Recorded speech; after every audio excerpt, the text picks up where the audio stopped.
میں دیکھتا ہوں 6 سال کی عمر میں میرے نبی کو اللہ نے یہاں اتنا بڑا امتحان دیا کہ جنگل میں ماں کو موت دے دی. 25 سال کی عمر میں ماں مر گئی, اچانک مر گئی, کوئی بیماری نہیں, کچھ نہیں, جس کو آج ہم ہارٹ اٹیک کہتے ہیں, ہارٹ فیلئر کہتے ہیں. اتنا آخری جملہ کہا, کل حی میت و کل جدید بال وقد ولدت طہرا.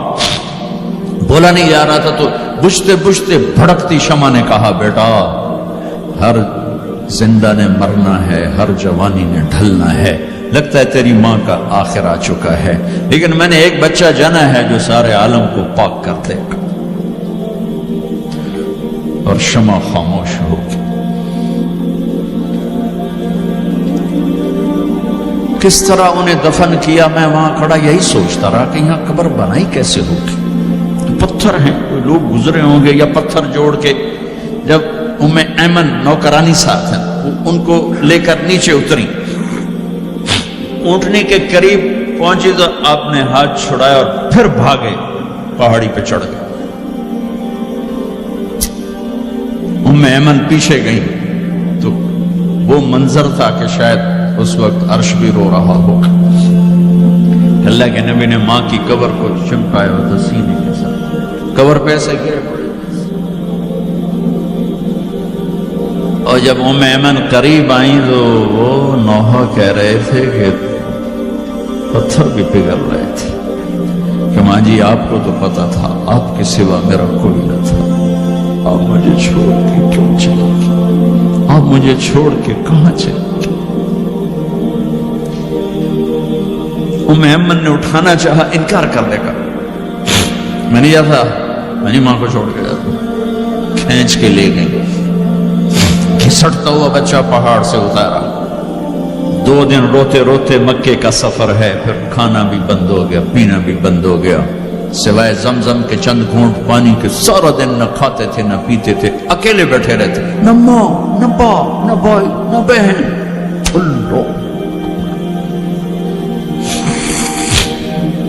57 سال کے بعد ماں کی قبر پر پہنچے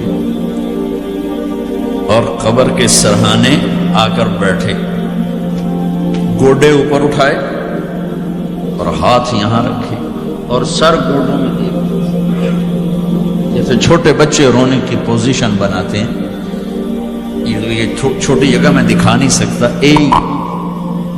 اور پھر جو رونا شروع کیا, اتنا روئے کہ ساری تاڑی سارا سینہ آنسوں سے بھر گیا, جیسے کوئی معصوم بچہ, جیسے 6 سال کا محمد رو رہا صلی اللہ علیہ وسلم. اتنا روئے کہ وجود ہل گیا.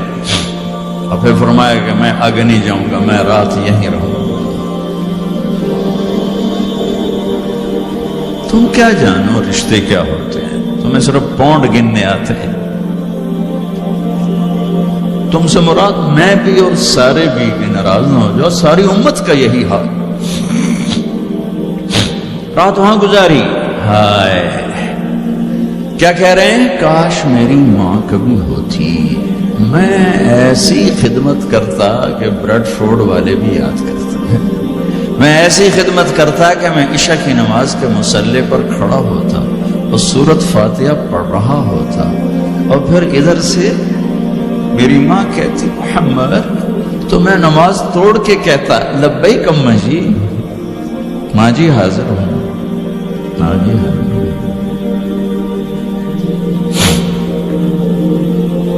مچھلی کھانا چھوٹا گناہ ہے, شراب بیچنا بڑا گناہ ہے, سود کھانا بڑا گناہ ہے, ڈرگ بیچنا بڑا گناہ ہے, چوری ڈاکے ظلم ستم کیا امت نہیں کر رہی, بے گناہ قتل, جھوٹے الزام تہمتیں, کیا حشر کر دیا جنید جمشید کا. یہ اسلام ہے. اتنے نیک انسان 17 سال سے اللہ کا نام لینے والا, اس پہ گستاخ کی تہمتیں. یہ امت کیا منہ دکھائے گی اللہ اس کے رسول کو, کہ جس نے منافقوں کو سینے سے لگایا, عبداللہ بن ابی جیسوں کے جنازے پڑھ دے. کہاں چلے گئے, کہاں ڈوب گئے. اتنا زوال, اتنی اندھیری رات ہے, کہ امید ہی ختم ہو گئی کہ پتہ نہیں دن بھی چڑھے گا.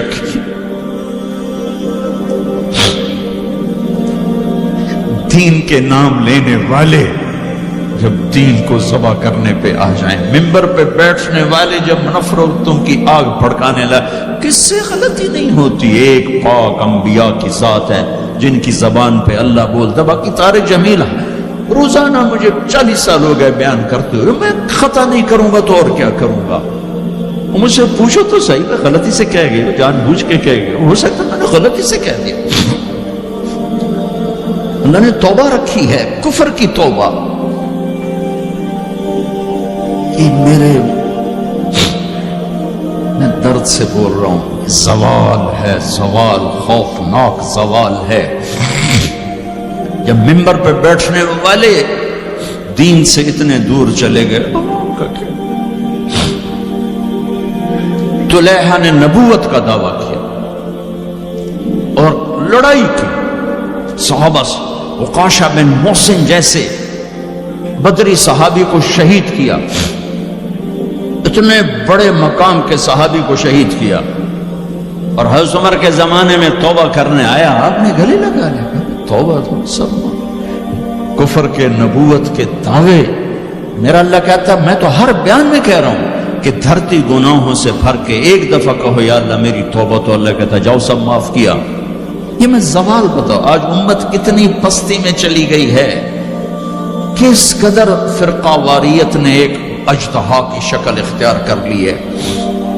ایک دوسرے کو سلام کرنے سے کافر کافر کافر، کتے خنزیر. میرا نبی ایسے بولتا تھا. میں انسان ہوں، بول رہا ہوں، بولتا بولتا کوئی غلط جملہ بول سکتا. گستاخی کا جان بوجھ کے کرنے والا یقیناً دائرہ اسلام سے عمل چھوڑنے سے آدمی کافر نہیں ہوتا. گستاخی کرنے سے، نماز چھوڑنے سے کافر نہیں ہوتا، گناہگار ہے. نماز کی گستاخی کرنے سے وہ دائرہ اسلام سے نکلتا ہے، لیکن اس کے لیے بھی توبہ کا دروازہ کھلا ہوا ہے. لیکن یہ کتنا تعصب ہے، نفرت ہے کہ ایک آدمی کی 17 سال کی پاک زندگی کو ایک غلطی پر کفر بنا دیا. یہ گراوٹ ہے، زوال ہے. ہمیں بندر خنزیر بنانے کے لیے فرقہ واریت ہی کافی تھی. اس کملی والے کو دعائیں دو جس نے حسن حسین کو ذبح بنا دیا.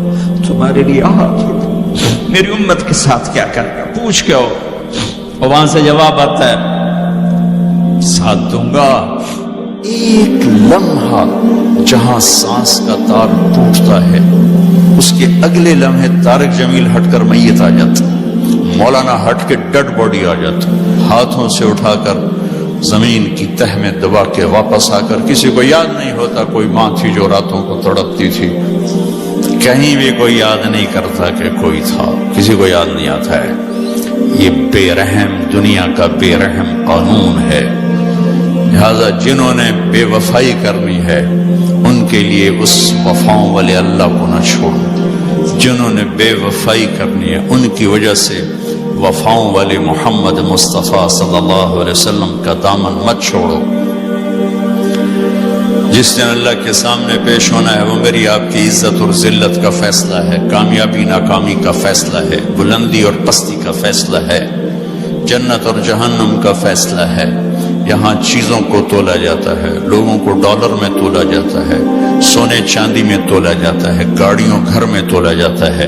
وہاں اللہ عمل میں تولے گا، بول میں تولے گا، اخلاق میں تولے گا. یہاں چیزوں کا وزن ہے، وہ بے وزن ہو جائیں گی. وہاں اعمال کا وزن ہوگا جن کا آج کوئی وزن نہیں. میں گالی دوں کوئی نظر نہیں آتا، میں دعا دوں کچھ نظر نہیں آتا، جھوٹ بولا کچھ پتہ نہیں، سچ بولا کچھ پتہ نہیں، حلال کمایا کچھ پتہ نہیں، شراب بیچ کے کمایا کچھ پتہ نہیں ہے. دونوں طرح نظام چلتا ہے. شراب کے پیسے سے بھی گھر چلتا ہے اور محنت مزدوری سے بھی گھر چلتا ہے، لیکن اوپر ایک سسٹم چل رہا ہے. اقرأ کتابک کفی بنفسک اليوم علیک حسیبا. یہ پڑھ، تیری زندگی کی دیوار پر سب کچھ لکھا ہو، تیری زندگی کی کاپی پر سب کچھ لکھا ہو. آج عمل تو لے جائیں گے. فمن ثقلت موازینہ فاولئک هم المفلحون. جن کی نیکیاں بڑھ گئیں وہ کامیاب ہیں. ومن خفت موازینہ فاولئک الذین خسروا انفسهم فی جہنم خالدون. جن کی نیکیاں گھٹ گئیں وہ ناکام ہو گئے.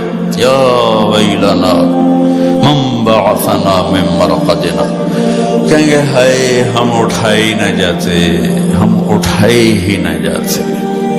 تو جب کسی کا اعلان ہوگا کس کی نیکیاں گھٹ گئی، میرے نبی نے فرمایا کہ اس دن کا سب سے خوفناک ٹائم، سب سے خوفناک پیریڈ ہے جب اللہ بلائے گا طارق جمیل کو بلاؤ، زینب کو بلاؤ، فاطمہ کو بلاؤ، سکینہ کو بلاؤ، اسلم کو بلاؤ، شاہد کو بلاؤ. آتیتک، خولتک، انعمت علیک، تین باتیں اللہ فرمائے گا. تجھے دیا اور بہت کچھ دیا اور موت تک دیا. ماذا صنعت فیہا، آج کیا کر کے آئی، کیا لائے ہو؟ نہ جھوٹ بول سکتا ہے نہ بھاگ سکتا ہے. این المفر، کدھر جاؤں؟ تو جس کا نصیب ہارا اس دن اور اس کی نیکیاں گھٹ گئیں اور اس کے گناہ بڑھ گئے تو ایک اعلان ہوگا، فلاں فلاں کا بیٹا بیٹی قد خفت موازینہ، نیکیاں گھٹ گئیں، شقی شقا، ناکام ہوگی. اللہ ہم سب کو اس ناکامی سے بچائے. یہ سب کچھ ہونے والا ہے. میں تھوڑا سا بتانا چاہتا ہوں کہ ہم کہیں آنکھیں بند کر کے نہ موت آ جائے. جب اس کی نیکیاں کم پڑیں گی تو مرد ہے یا عورت، اللہ کا اعلان ہوگا خذوہ، گرفتار کر لیا گیا. یہاں پولیس آتی ہے ادھر سے پکڑتے، یہاں ہاتھ کر لیتے. اللہ کی پولیس آئے گی یہاں سے نہیں پکڑے گا، مجھے دیکھیں یہاں ہاتھ ڈالیں گے، یہاں ایک فرشتہ یہاں ہاتھ ڈالیں گے، یوں کرے گا، یوں، یہ سارا جبڑا نکل کے وہاں تک چلا جائے گا اور ایسے گرے گا کلا بازیاں کھا تو